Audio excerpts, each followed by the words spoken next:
hindi lang simbolo itong Angels of Death, kundi tao talaga na may mga armas, mga kaloys. Ang ano kasi diyan, mga kaloys, okay, yung Davao Death Squad ay pumapatay din.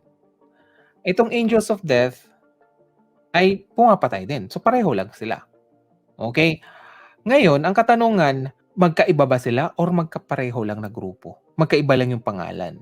Okay? Kumbaga, yung si Duterte at saka si Kibuloy ay nag-share lang or isa lang yung army nila. Okay? Yun yung katanungan, mga kaloys. So kung naalala niyo, mga kaloys, yung ex-Davao Death Squad leader, okay, na si retired police officer Arturo Las Cañas. Diba? Marami siyang bigay na information sa Senado na about doon sa Davao Death Squad.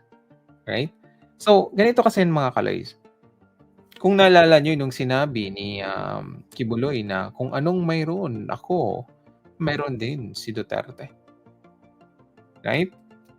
At saan ba mas safe? Kung may mga army ka, saan ba mas safe siya itago? Doon sa kampo ni Duterte or doon sa compound ni Kibuloy? Diba? Kung isipin mo pareho silang magkaibigan talaga. Kumbaga, parang magkapatid na yan eh. Right? So, saan naman itatago ni Duterte yung Davao Death Squad niya? Diba?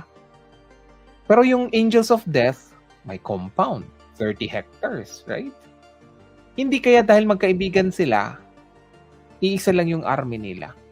You can call it Davao Death Squad. Pwede rin Angels of Death. Pareho lang. Yan yung nakikita ko, mga kaloys.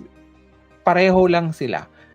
Right? Bakit magpapahirap pa itong si Duterte na magtago ng Davao Death Squad? Kung mandyan na naman ang kanyang BFF na si Kibuloy na pwede niyang hiramin. Nagets niyo ang point ko, mga kaloys? So para sa akin, they are the same. Okay? Davao Death Squad or Angels of Death, pareho lang yan sila.